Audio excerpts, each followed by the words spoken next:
Bonjour, je m'appelle Xavier Quérault, je suis informaticien. Je pêche depuis une vingtaine d'années et j'adore la rivière pour ce qu'elle m'apporte, la tranquillité et le calme surtout.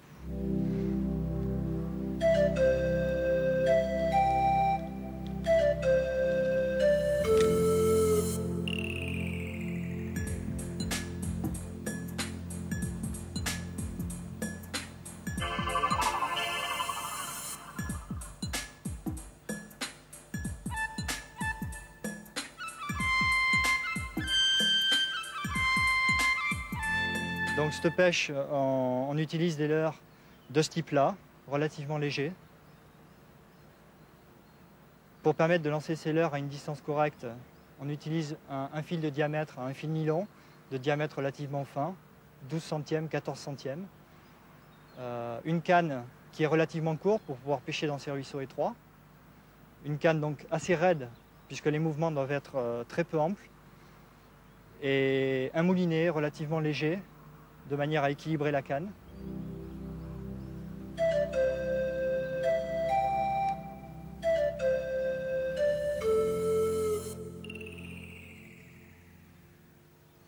C'est la fameuse truite du moulin.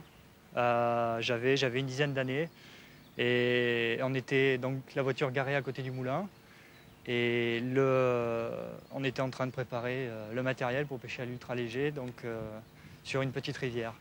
Et sur la retenue du moulin, on a vu une énorme chasse et on était monté en 14 centièmes, relativement fin. Et on s'est dit, ça peut être qu'un brochet qui fait des remous comme ça. Donc on a mis une grosse cuillère à brocher sur une canne et un fil qui était adapté à la truite. On a passé toutes les cuillères qu'on a voulu, rien n'a pu y faire. Le poisson chassait toujours, mais on ne le prenait pas. Et on s'est dit, tiens, s'il ne mord pas la cuillère, c'est peut-être un sambre. Et on a mis un rapala. Et le rapala, donc on le lance juste devant les grilles du moulin, qui sont là pour empêcher les arbres de rentrer dans les pales du moulin. Et je commence à faire une traction sur le fil, le rapala s'enfonce et à ce moment-là, une grosse touche. Et là, c'était la truite de ma vie, on l'a vu sauter, une truite énorme. Et avec mon 14 centièmes et ma petite canne, j'avais pas l'air très fin. Et en plus, on était sur la retenue du barrage, donc sur un petit muret, on ne pouvait pas remonter la truite. Donc il a fallu qu'on parcourt 80 mètres en amont pour arriver à un endroit où on pouvait accéder à l'eau. Et au moment d'attraper la truite, en fait, on n'est pas des pucettes. On a pris l'embryon par la main et j'ai voulu sortir la truite. Et dans ma précipitation, je n'avais pas fermé la boucle de l'embryon. Et à ce moment-là, la truite s'est décrochée, elle est partie. C'était la truite de ma vie.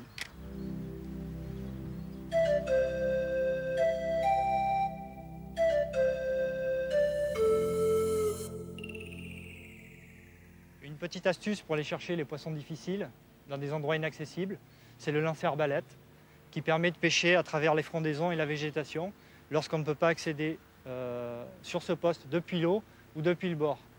À ce moment-là, on passe le bout de la canne à travers la végétation, on laisse 20-30 cm de bas de ligne, de bannière. On prend la cuillère, alors attention, il faut prendre la cuillère, les doigts autour des tripes et non pas à pleine main la cuillère. On passe le bout de la canne à travers la végétation et à ce moment-là, on lâche la cuillère. La canne étant bandée, la cuillère va être propulsée.